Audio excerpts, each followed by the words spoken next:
ఈ రెండింటిని నాకు పరిచయం చేసింది ఏంటి? అలాగే నాకు సంతోషం, విజయం ఈ రెండు పరిచయం చేసిన వెస్టేజ్ మీకు ఇస్తాయి. బలంగా మీరు నమ్మితే ఇస్తారు. బలంగా మీరు నమ్మితే ఇస్తారు. నమ్మకపోతే ఏది ఇవ్వదు. 100% ఇవ్వదు. Right.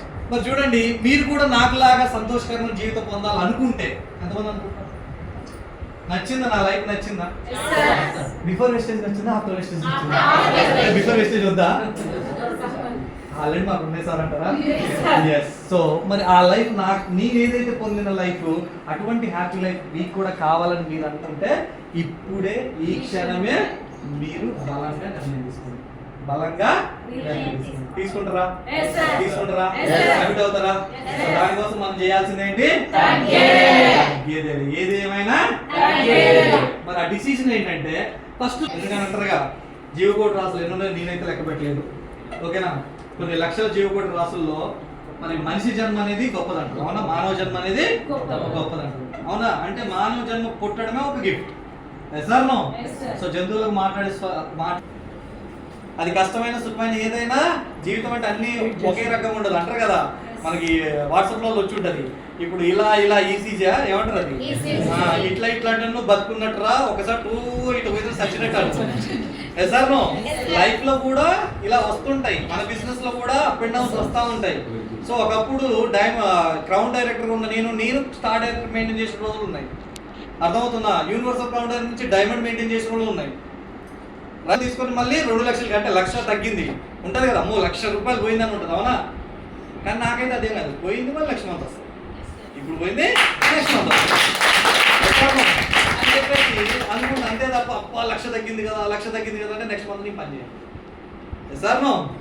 Life is a gift. ఇప్పుడు చెప్పండి, మన లైఫ్ కోసం మనం ఏ గిఫ్ట్ ఇవ్వాలి? నేను అనుకున్నా లోపల లైఫ్ అంటే ఎవరు? మీ అంతరాత్మలు అంటారు కదా. అవునా కదా? నేనేమంటున్నా లైఫ్ అనేది ఒక గిఫ్ట్. మరి మన లైఫ్ కోసం మనం ఏమి గిఫ్ట్ ఇవ్వదలుచుకున్నాం? మీరు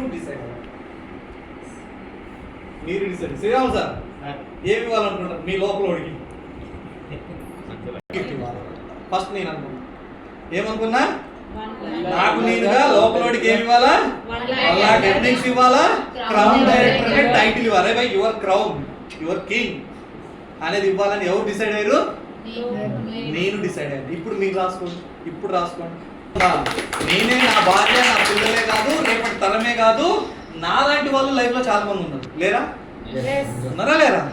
సో ఇందాక సార్ చెప్పారు. సో అటువంటి వాళ్ళు మన చుట్టూ ఉన్నారండి. కానీ ఇక్కడ విషయం ఏంటంటే ఇక కుర్మయ్య సార్ వచ్చి నాకు ఈ అప్పు ఉంది ఈ నొప్పి ఉందని చెప్పుకుంటాడా? చెప్పుకోడు. ఎవ్వరు చెప్పుకోరండి. మన చుట్టూ ఉన్న వాళ్ళకి అందరికీ బాధలు ఉన్నాయి, కన్నీళ్ళు ఉన్నాయి, కష్టాలు ఉన్నాయి.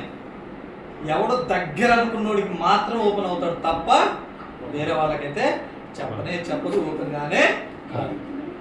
నేను అనుకున్న ఏంటంటే సో నా కోసమే కాదు, నాలాంటి వాళ్ళు నా చుట్టూ చాలా మంది. ఎందుకంటే నేను జాబ్ చేసే దగ్గర నాకు ఏదైనా బతుకుతాను సార్, కానీ నా కుటుంబంతో సంతోషంగా బతకాలి. ఎక్కడంటే అక్కడికి వెళ్ళిపోవాలి. అర్థమవుతుందా? రేపు ఇక్కడ కాదు పోయి రేపు అమెరికాలో ఉన్నా కానీ ఇక్కడ బిజినెస్ జరుగుతూనే ఉంటుంది, బిజినెస్ వస్తూనే ఉంటుంది. అర్థమవుతుందా? రేపు ఫ్యామిలీతో 4 రోజులు పిక్నిక్ వెళ్ళినా 10 లక్షలు అకౌంట్లో పడాలి సార్. అటువంటి అవకాశం రావాలి. ఏముంది అటువంటి అవకాశం అనేది అప్పుడు రాస్తుంది. ఈరోజు ఇప్పుడు 3 lakhs, రేపు 5 lakhs, 10 lakhs, రేపు 1 కోటి రూపాయలు కూడా పట్టవచ్చు. రేపు మా ప్రేమ్ గార్డ్ అన్నట్టు ఎంతమంది డ్రీమ్ బిల్ చేసుకుంటారు? ఎప్పటికప్పుడు మీరు ఏదైతే కలగంటున్నారో ఆ కళని ఎప్పటికప్పుడు ప్రతిరోజు అంటారుగా నామస్మరణ అంటారు కదా, ఆ రకంగా చేసుకుంటారా? ప్రతిరోజు మీరు ఏదైతే కలగంటున్నారో అది కనీసం 11 సార్లు రాయాలట. 11 సార్లు రాయాలట. సో డ్రీమ్ బిల్డ్ చేసుకోవడం అంటే ఊరికి అడిగినప్పుడు కొంతమంది నా డ్రీమా నా గోలా ఏమో సార్ సిల్వర్ అయిదాం అనుకుంటున్నా కొంతమంది అంటారు. రైట్? ఎస్. డ్రీమ్స్ బిల్డ్ చేసుకుంటూ అండ్ ఆ డ్రీమ్స్ కోసం పనిచేస్తాం. డ్రీమ్స్ బిల్డ్ చేసుకోవాలా, ఆ డ్రీమ్స్ కోసం పనిచేయాలి. బిల్డ్ చేసుకున్నా ఆ డ్రీమ్ ఇల్లు కావాలి, కార్ కావాలి, ఈయనే ఉంటా. సంవత్సరం అవుతుంది, ఇల్లు కావాలి, కార్ కావాలి, ఈయనే ఉంటుంది. వస్తుందా? ఏం చేయాలా? దానికోసం పని చేయాలి. ఒక డ్రీమ్స్ కోసం పని చేస్తూ డ్రీమర్స్ ని క్యాచ్ చేస్తూ ఏం చేయాలా? డ్రీమర్స్ ని క్యాచ్ చేస్తూ. డ్రీమర్స్ ఉన్నారా లేరు? ఇక్కడ ఉన్న వాళ్ళంతా డ్రీమర్సా కాదా? ప్రతి ఒక్క మనిషికి డ్రీమ్స్ ఉంటాయి. కాకపోతే ఆ డ్రీమ్స్ ఉన్న వాళ్ళు చెప్పుకునేటోళ్ళు పట్టుకోవాలి. అది మనం టాలెంట్. మనం ఏం చేస్తామంటే ఉప్పులు పప్పులు అడిగేటోళ్ళని, మోకాళ్ళ నొప్పులు అడిగేటోళ్ళని, అర్థమవుతుందా? వాళ్ళ వీళ్ళని పట్టుకుంటున్నాం కానీ ఏదైనా సాధించాలా, ఏదైనా కసి ఉన్న వాళ్ళని పట్టుకోవటం. అర్థమవుతుందా? రైట్. సో డ్రీమర్స్ని క్యాచ్ చేస్తూ వాళ్ళ డ్రీమ్స్ నెరవేర్చడానికి, ఎవరి డ్రీమ్స్? ఎవరైతే డ్రీమర్స్ వచ్చారో వాళ్ళ డ్రీమ్స్ నెరవేర్చడానికి డ్రీమర్స్ తో కలిసి వర్క్ చేస్తూ, ఎవరైతే డ్రీమర్స్ వచ్చారో వాళ్ళతో కలిసి పని చేస్తూ నా డ్రీమ్స్ నెరవేర్చుకున్నాను. ఏంటి? Wastage business. వెస్టేజ్ బిజినెస్ అంటే సింపుల్ గా చెప్పాల్సింది ఏంటి అంటే, ఒక డ్రీమర్ గా ఉంటూ డ్రీమర్స్ తో కలిసి డ్రీమర్స్ క్యాచ్ చేస్తూ వాళ్ళ డ్రీమ్స్ నెరవేర్చుకోవడం కోసం డ్రీమ్స్ వర్క్ చేస్తూ నా డ్రీమ్స్ ని నెరవేర్చుకునేదే వెస్టేజ్. అంటే నా డ్రీమ్స్ నెరవేరాలంటే ఎవరి డ్రీమ్స్ నెరవేర్చాలా? ఎవరైతే నా డౌన్ లైన్స్ లో డ్రీమర్స్ ఉన్నారో వాళ్ళ డ్రీమ్స్ నేను నెరవేర్చాలి, ఫుల్ఫిల్ చేయాలి. వెస్టేజ్ బిజినెస్ లో ఉన్న అర్థం అది. అంతేగాని ఏంటి డ్రీమ్ ఏంటంటే లచ్చ కొట్టాలి సార్,